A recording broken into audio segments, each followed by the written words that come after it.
I'd like to tell you about the strangest secret in the world. Some years ago, the late Nobel Prize-winning Dr. Albert Schweitzer was being interviewed in London, and a reporter asked him, "Doctor, what's wrong with men today?" And the great doctor was silent a moment, and then he said, "Men simply don't think." It's about this that I want to talk with you. We live today in a golden age. This is an era that man has looked forward to, dreamed of, and worked toward for thousands of years. But since it's here, we pretty well take it for granted. We in America are particularly fortunate to live in the richest land that ever existed on the face of the earth, a land of abundant opportunity for everyone. But you know what happens? Well, let's take 100 men who start even at the age of 25. Do you have any idea what will happen to those men by the time they're 65? These 100 men who all start even at the age of 25 believe they're going to be successful. If you ask any one of these men if he wanted to be a success, he'd tell you he did. And you'd notice that he was eager toward life, that there was a certain sparkle to his eye, an erectness to his carriage, and life seemed like a pretty interesting adventure to him. But by the time they're 65, 1 will be rich. 4 will be financially independent. 5 will still be working. 54 will be broke. Now think a moment. Out of the 100, only 5 make the grade. Now why do so many fail? What has happened to the sparkle that was there when they were 25? What's become of the dreams, the hopes, the plans? And why is there such a large disparity between what these men intended to do and what they actually accomplished? When we say about 5% achieve success, we have to define success. And here's the best definition I've ever been able to find. Success is the progressive realization of a worthy ideal. If a man is working toward a predetermined goal and knows where he's going, that man is a success. If he's not doing that, he's a failure. Success is the progressive realization of a worthy ideal. Rollo May, the distinguished psychiatrist, wrote a wonderful book called Man's Search for Himself. And in this book he says, the opposite of courage in our society is not cowardice. It is conformity. And there you have the trouble today. It's conformity, people acting like everyone else without knowing why, without knowing where they're going. Now think of it. In America right now, there are over 18 million people 65 years of age and older. And most of them are broke. They're dependent on someone else for life's necessities. Now, we learn to read by the time we're 7. We learn to make a living by the time we're 25. Usually by that time, we're not only making a living, we're supporting a family. And yet by the time we're 65, we haven't learned how to become financially independent in the richest land that has ever been known. Why? We conform. And the trouble is that we're acting like the wrong percentage group, the 95 who don't succeed. Now, why do these people conform? Well, they really don't know. These people believe that their lives are shaped by circumstances, by things that happen to them, by exterior forces. They're outer-directed people. A survey was made one time that covered a lot of men, working men, and these men were asked, "Why do you work? Why do you get up in the morning?" 19 out of 20 had no idea. If you ask them, they'll say, well, everyone goes to work in the morning, and that's the reason they do it, because everyone else is doing it. Now let's get back to our definition of success. Who succeeds? The only person who succeeds is the person who is progressively realizing a worthy ideal. He's the person who says, I'm going to become this, and then begins to work toward that goal. I'll tell you who the successful people are. A success is the school teacher who's teaching school because that's what he or she wants to do. The success is the woman who's a wife and mother because she wanted to become a wife and mother and is doing a good job of it. The success is the man who runs the corner gas station because that was his dream. That's what he wanted to do. The success is the successful salesman who wants to become a top-notch salesman and grow and build with his organization. A success is anyone who is doing deliberately a predetermined job because that's what he decided to do deliberately. But only 1 out of 20 does that. That's why today there isn't really any competition unless we make it for ourselves. Instead of competing, all we have to do is create. You know, for 20 years, I looked for the key which would determine what would happen to a human being. Was there a key I wanted to know which would make the future a promise that we could foretell to a large extent? Was there a key that would guarantee a person's becoming successful if he only knew about it and knew how to use it? Well, there is such a key, and I've found it. Have you ever wondered why so many men work so hard and honestly without ever achieving anything in particular, and others don't seem to work hard and yet seem to get everything? They seem to have the magic touch. You've heard them say that about someone. Everything he touches turns to gold. And have you ever noticed that a man who becomes successful tends to continue to become successful? And on the other hand, have you noticed how a man who's a failure tends to continue to fail? Well, it's because of goals. Some of us have goals, some don't. People with goals succeed because they know where they're going. It's that simple. Think of a ship leaving a harbor, and think of it with the complete voyage mapped out and planned. The captain and crew know exactly where it's going and how long it'll take. It has a definite goal. Now, 9,999 times out of 10,000, it will get to where it started out to get. Now, let's take another ship, just like the first, only let's not put a crew on it or a captain at the helm. Let's give it no aiming point, no goal, no destination. We just start the engines and let it go. I think you'll agree with me that if it gets out of the harbor at all, it will either sink or wind up on some deserted beach, a derelict. It can't go anyplace because it has no destination and no guidance, and it's the same with a human being. Take the salesman, for example. There's no other person in the world today with the future of a good salesman. Selling is the world's highest paid profession, if we're good at it and if we know where we're going. Every company needs top-notch salesmen, and they reward those men. The sky's the limit for them. But how many can you find? Someone once said the human race is fixed, not to prevent the strong from winning, but to prevent the weak from losing. The American economy today can be likened to a convoy in time of war. The entire economy is slowed down to protect its weakest link, just as the convoy had to go at the speed that would permit its slowest vessel to remain in formation. That's why it's so easy to make a living today. It takes no particular brains or talent to make a living and support a family today. So we have a plateau of so-called security, if that's what a person's looking for. But we do have to decide how high above this plateau we want to aim. Now let's get back to the strangest secret in the world, the story that I wanted to tell you today. Why do men with goals succeed in life and men without them fail? Well, let me tell you something which, if you really understand it, will alter your life immediately.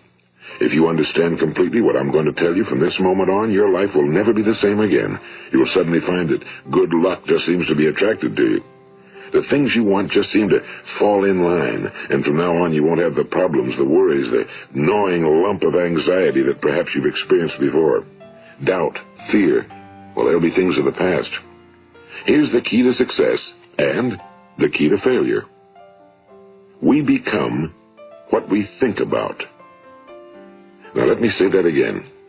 We become what we think about.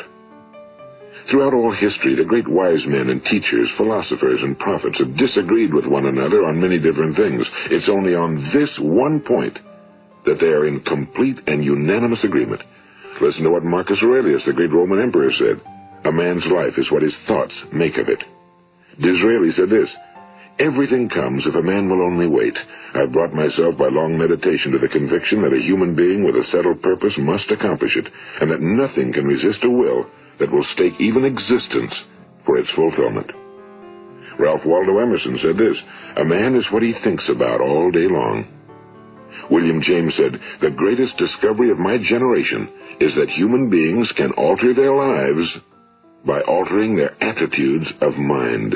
And he also said, we need only in cold blood act as if the thing in question were real, and it will become infallibly real by growing into such a connection with our life that it will become real. It will become so knit with habit and emotion that our interest in it will be those which characterize belief. And he also said, if you only care enough for a result, you will almost certainly attain it. If you wish to be rich, you will be rich. If you wish to be learned, you will be learned. If you wish to be good, you will be good. Only you must then really wish these things and wish them exclusively, and not wish at the same time 100 other incompatible things just as strongly. In the Bible, you read in Mark 9:23, if thou canst believe, all things are possible to him that believeth. My old friend Dr. Norman Vincent Peale put it this way, this is one of the greatest laws in the universe. Fervently do I wish I had discovered it as a very young man. It dawned upon me much later in life, and I found it to be one of the greatest, if not my greatest discovery outside of my relationship to God. The great law, briefly and simply stated, is that if you think in negative terms, you will get negative results. If you think in positive terms, you will achieve positive results. That is the simple fact, he went on to say, which is at the basis of an astonishing law of prosperity and success. In 3 words, believe and succeed. William Shakespeare put it this way: our doubts are traitors and make us lose the good we oft might win by fearing to attempt. George Bernard Shaw said, people are always blaming their circumstances for what they are. I don't believe in circumstances. The people who get on in this world are the people who get up and look for the circumstances they want, and if they can't find them, make them. Well, it's pretty apparent, isn't it? And every person who discovered this for a while believed that he was the first one to work it out. We become what we think about.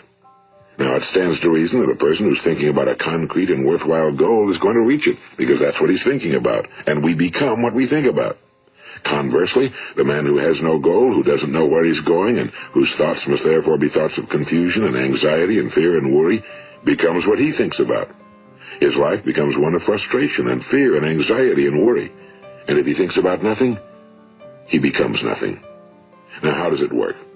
Why do we become what we think about? Well, I'll tell you how it works as far as we know. Now, to do this, I want to tell you about a situation that parallels the human mind. Suppose a farmer has some land, and it's good fertile land. Now, the land gives the farmer a choice. He may plant in that land whatever he chooses. The land doesn't care. It's up to the farmer to make the decision.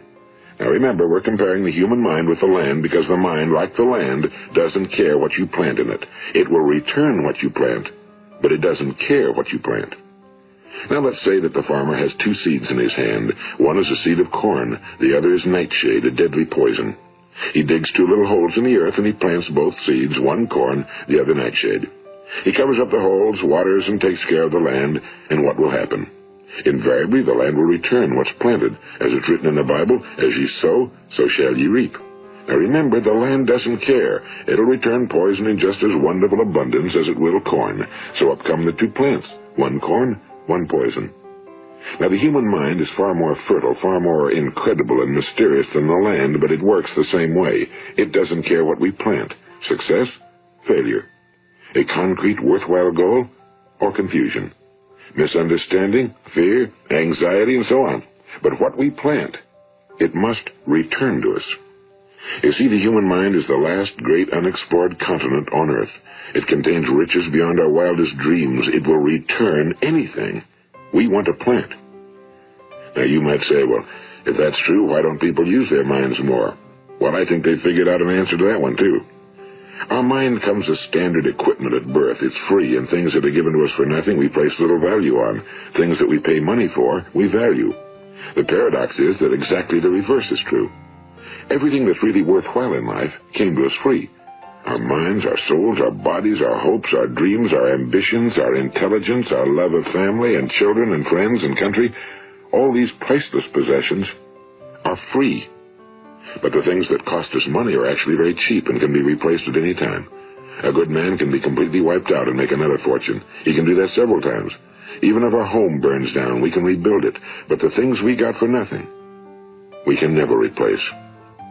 The human mind isn't used because we take it for granted. Familiarity breeds contempt. It can do any kind of job we assign to it, but generally speaking, we use it for little jobs instead of big, important ones. Universities have proved that most of us are operating on about 10% or less of our abilities. So decide now, what is it you want? Plant your goal in your mind. It's the most important decision you ever make in your entire life. What is it you want? Do you want to be an outstanding salesman? A better worker at your particular job? Do you want to go places in your company, in your community? Do you want to get rich? All you've got to do is plant that seed in your mind, care for it, work steadily toward your goal, and it will become a reality. It not only will, there's no way that it cannot. You see, that's a law, like the laws of Sir Isaac Newton, the laws of gravity. If you get on top of a building and jump off, you'll always go down. You'll never go up, and it's the same with all the other laws of nature. They always work. They're inflexible. Think about your goal in a relaxed, positive way. Picture yourself in your mind's eye as having already achieved this goal. See yourself doing the things you will be doing when you've reached your goal. Ours has been called the phenobarbital age, the age of ulcers and nervous breakdowns and tranquilizers, at a time when medical research has raised us to a new plateau of good health and longevity. Far too many of us worry ourselves into an early grave trying to cope with things in our own little personal ways without learning a few great laws that will take care of everything for us. These things we bring on ourselves through our habitual way of thinking. Every one of us is the sum total of his own thoughts. He is where he is because that's exactly where he really wants to be, whether he'll admit that or not. Each of us must live off the fruit of his thoughts in the future, because what you think today and tomorrow, next month and next year, will mold your life and determine your future. You're guided by your mind. I remember one time I was driving through eastern Arizona, and I saw one of those giant earth-moving machines roaring along the road at about 35 miles an hour with what looked like 30 tons of dirt in it. A tremendous, incredible machine, and there was a little man perched way up on top with the wheel in his hands guiding it. And as I drove along, I was struck by the similarity of that machine to the human mind. Just suppose you're sitting at the controls of such a vast source of energy. Are you going to sit back and fold your arms and let it run itself into a ditch? Or are you going to keep both hands firmly on the wheel and control and direct this power to a specific, worthwhile purpose? It's up to you. You're in the driver's seat.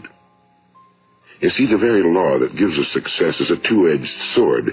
We must control our thinking. The same rule that can lead a man to a life of success, wealth, happiness, and all the things he ever dreamed of for himself and his family. That very same law can lead him into the gutter. It's all in how he uses it, for good or for bad. This is the strangest secret in the world. Now, why do I say it's strange, and why do I call it a secret? Actually, it isn't a secret at all. It was first promulgated by some of the earliest wise men, and it appears again and again throughout the Bible, but very few people have learned it, understand it. That's why it's strange, and why for some equally strange reason it virtually remains a secret. I believe that you could go out and walk down the main street of your town and ask one man after another what the secret of success is, and you probably wouldn't run into one man in a month who could tell you. Now, this information is enormously valuable to us if we really understand it and apply it. It's valuable to us not only for our own lives, but the lives of those around us, our families, employees, associates, and friends. Life should be an exciting adventure. It should never be a bore. A man should live fully, be alive. He should be glad to get out of bed in the morning. He should be doing a job he likes to do because he does it well.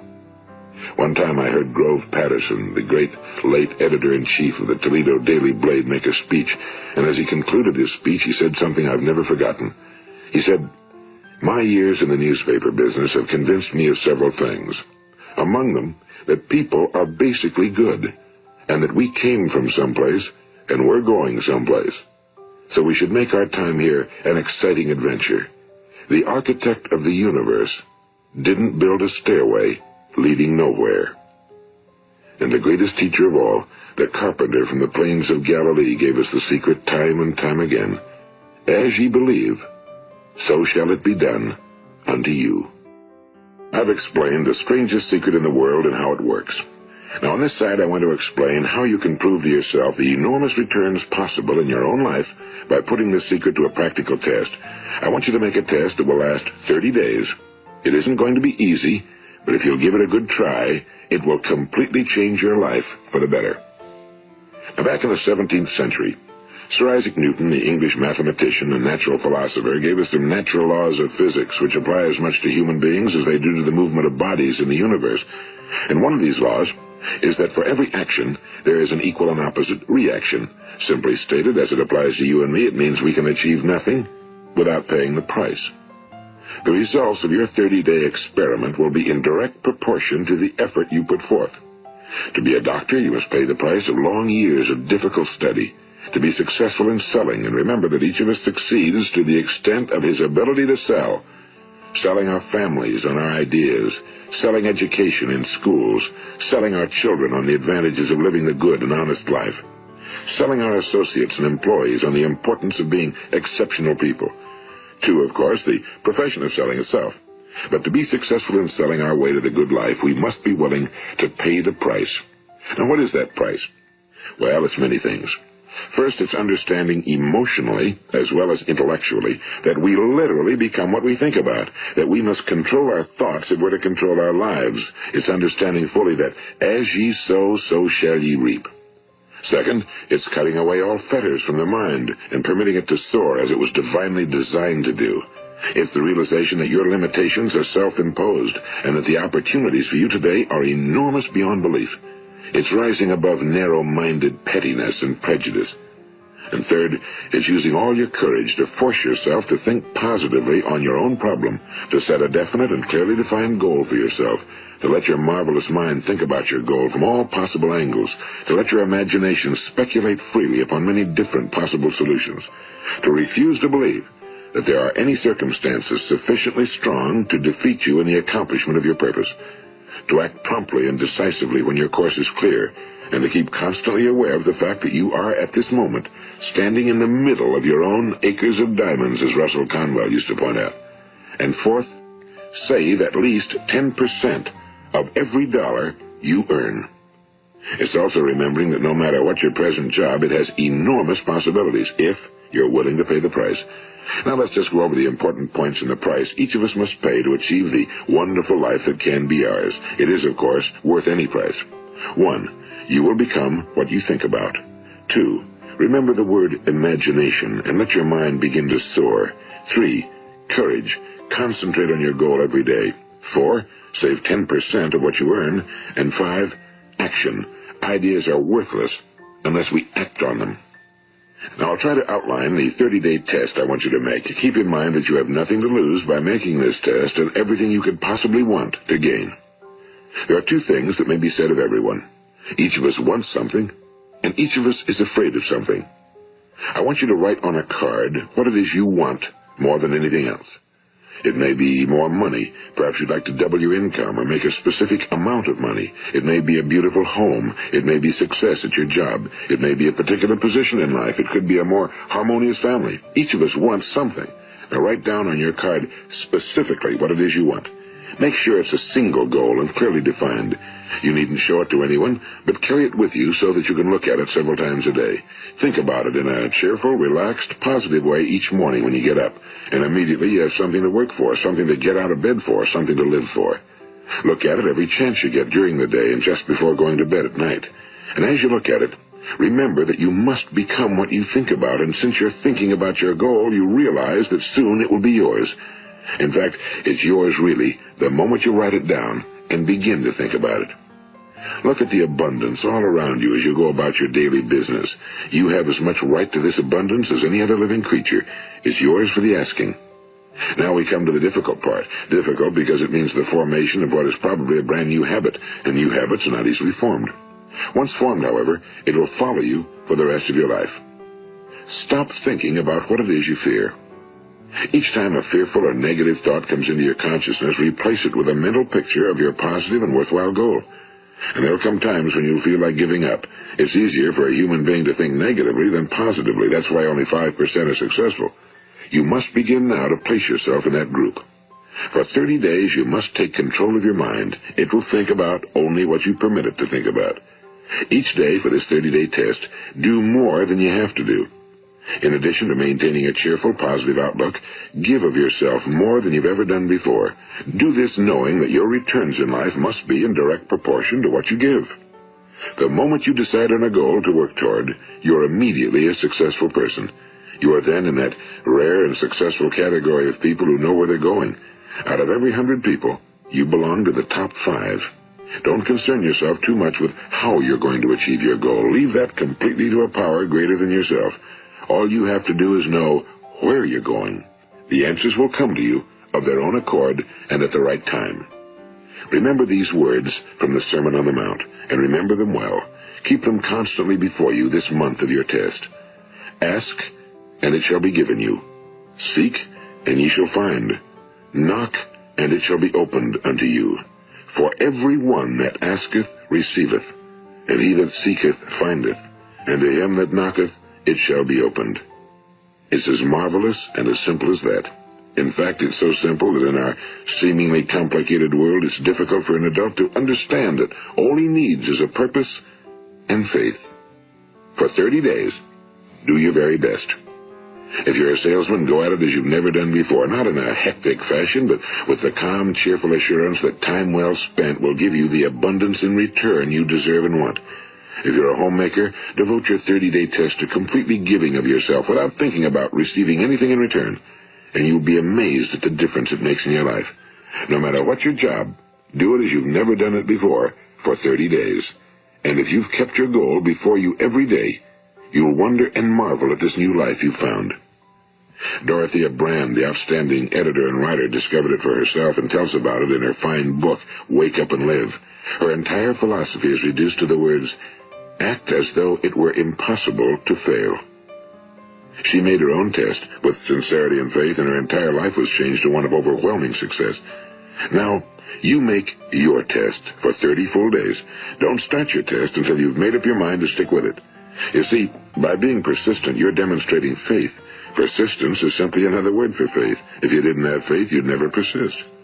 If you should fail during your first 30 days, by that I mean suddenly find yourself overwhelmed by negative thoughts, you've got to start over again from that point and go 30 more days. Gradually, your new habit will form until you find yourself one of that wonderful minority to whom virtually nothing is impossible. And don't forget the card. It's vitally important as you begin this new way of living. On one side of the card, write your goal, whatever it may be. On the other side, write the words we've quoted from the Sermon on the Mount. Ask, and it shall be given you. Seek, and ye shall find. Knock, and it shall be opened unto you. Nothing great was ever accomplished without inspiration. See that during these crucial first 30 days, your own inspiration is kept at a peak. And above all, don't worry. Worry brings fear, and fear is crippling. The only thing that can cause you to worry during your test is trying to do it all yourself. Know that all you have to do is hold your goal before you. Everything else will take care of itself. Remember also to keep calm and cheerful. Don't let petty things annoy you and get you off course. Now, since making this test is difficult, some will say, why should I bother? Well, look at the alternative. No one wants to be a failure. No one really wants to be a mediocre individual. No one wants a life constantly filled with worry and fear and frustration. Therefore, remember that you must reap that which you sow. If you sow negative thoughts, your life will be filled with negative things. If you sow positive thoughts, your life will be cheerful, successful, and positive. Now, gradually, you will have a tendency to forget what you've heard on this recording. Play it often. Keep reminding yourself of what you must do to form this new habit. Gather your whole family around at regular intervals and listen to what's been said here. You know, most men will tell you that they want to make money without understanding the law. The only people who make money work in a mint. The rest of us must earn money. This is what causes those who keep looking for something for nothing or a free ride to fail in life. The only way to earn money is by providing people with services or products which are needed and useful. We exchange our time and our product or service for the other man's money. Therefore, the law is that our financial return will be in direct proportion to our service. Now, success is not the result of making money. Making money is the result of success, and success is in direct proportion to our service. Most people have this law backwards.